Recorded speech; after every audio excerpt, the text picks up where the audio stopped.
everybody. John Van Dyke here for New Jersey Exposed. Today is Sunday, March 13th, 2022. Time is 3:18 p.m. Yes, Jersey time. That's correct. I'm still here, people, unfortunately. I look forward to the day when I can say it's a different time, all right? But for now, it's Jersey time. Okay, so I did a story the other day about a Pennsylvania state trooper has a little thing for little girls between the age of 3 and 12. He likes to videotape them undressing. He likes to download child porn.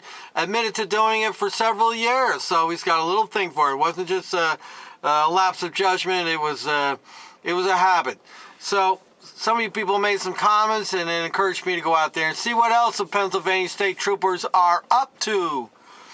And you're going to get 2 for 1 on this video here. So I came across 2 stories. First one's reported on dailyamerican.com. This came out January 11th, 2022. Reads as follows.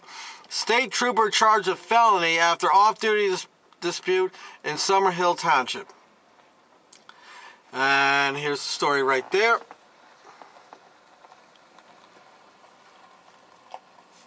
All right, let's find out what happened.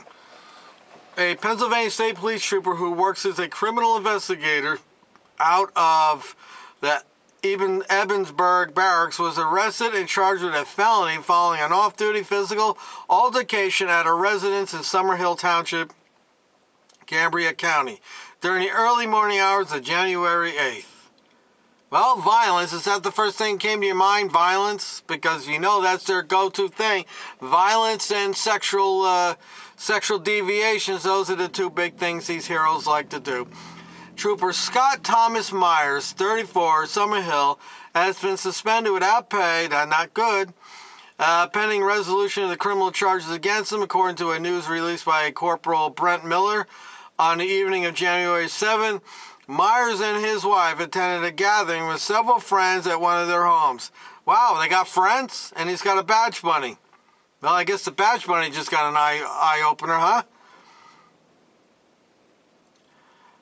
Officers, they were all consuming alcohol throughout the night. Well, you know, one of the things I said about alcohol, because I've worked in the bar business for probably about 10 years combined total, and what I've learned about drunks is when you get drunk, you know, that's a saying, a drunk man's words is a sober man's thoughts. So the real person comes out when they get drunk. When I've had some alcohol, which hasn't been in quite some time, am a happy person. I want to be your friend. I want to tell you how much I love you. But I know how a lot of guys are. You know, the more testosterone they got, the worse you got to worry about them. Because when they drink, they're going to resort to their primal instincts. And, you know, the more testosterone, less intelligence results in violence. Okay, let's find out more here. At one point, the owner of the home, and the wife of Myers were on the back porch area kissing and making out. Uh-oh! So one of the friends was making out with the badge bunny. Uh-oh, that's not good, so we know how that's going to go. The owner told police when they saw him at Conemaugh Miners Medical Center and emergency room, he told state police that his wife saw them and confronted both of them. So wait, so the friend was making out with the badge bunny, and the friend, wife saw him doing that? Okay. Not looking good here. I suspect might be 2 divorces coming. Myers then left the residence shortly after this occurred, and he believed that S. Myers did not have any knowledge of the intimate acts that just occurred, according to the affidavit. Myers returned to the residence shortly after midnight to retrieve his and his wife's cell phones left behind.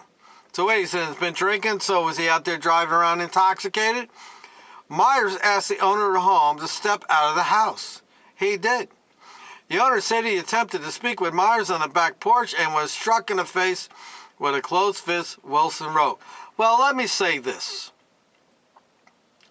The man probably deserved a punch in the face. If he's making out with the dude's wife without the dude's consent, that ain't good. That ain't smart. Especially when it's one of these heroes' wives, because you know they carry guns and they enjoy fighting. They enjoy getting physical with other men. The man stated that he recalls being hit 3 times before being knocked unconscious.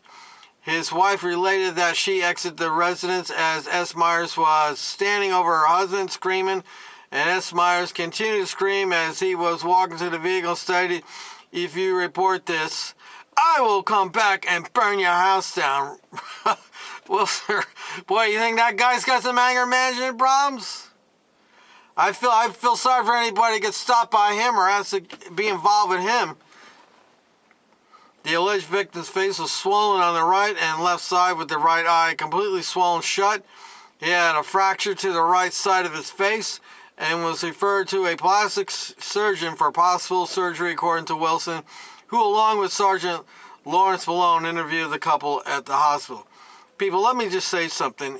If you're in a situation where you think things aren't going to be going well, you have to keep a safe zone between you and the other person, which would be at least 2 arm lengths away, so that this person cannot sucker punch you like it happened there. Always keep that safe, the 6 feet. That's a good distance right there. You keep that distance, so that way if they move aggressively, you can step back, and if they continue, then you have to. Something good is not going to happen to you. Something good is not. That's right, not going to happen to you. Aside from the aggravated assault charge, Myers also faces multiple misdemeanor charges related to the incident of a simple assault, terroristic threats, and harassment. Charges were filed by the State Police Greensburg Criminal Investigation Unit, and Myers was arraigned at 2 p.m. on January 8th before the blah, blah, blah. Bail was set for $30,000 unsecured. Okay, so let's see how long Myers is enlisted in the state police in June of 2008 and graduated as a member of the 127th Cadet Class. He is assigned to a criminal blah, blah, blah. And that's it. So, looks like he's going to be out of a job. All right, let's get to the next Pennsylvania State Trooper story.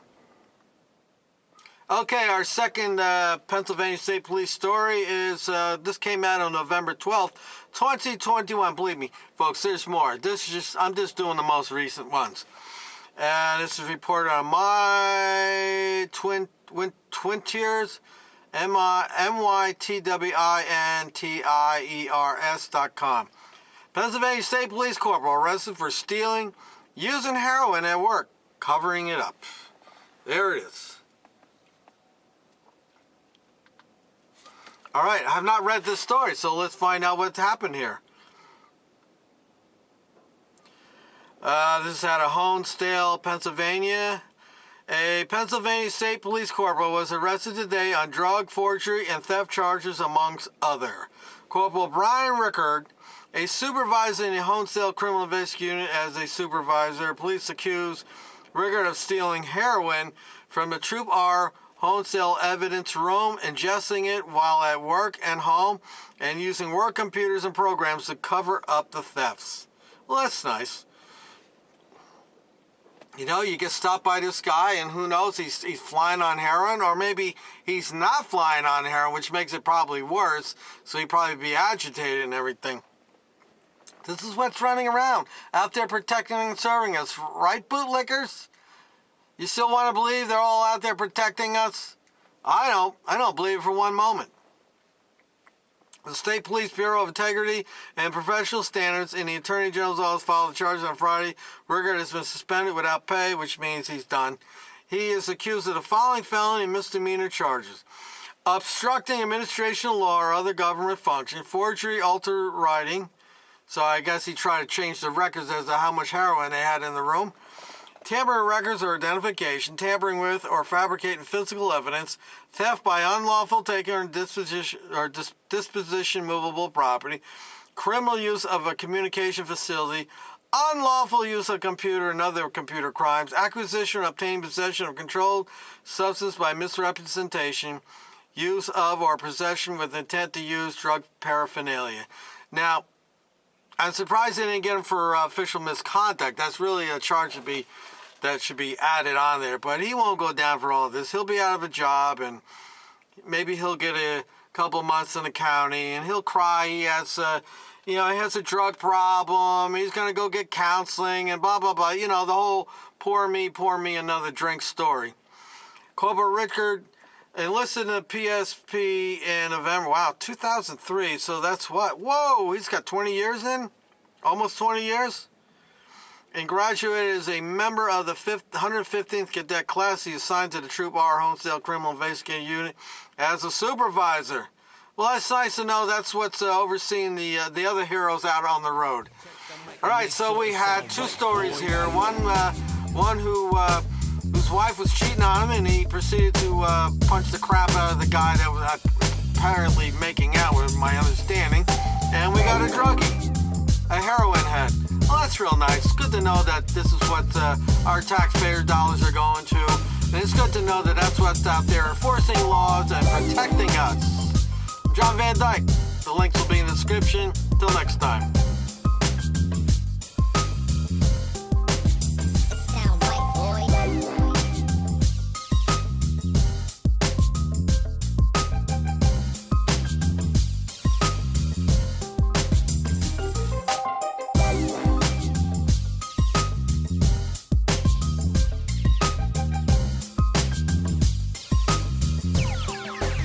It sound right, boys.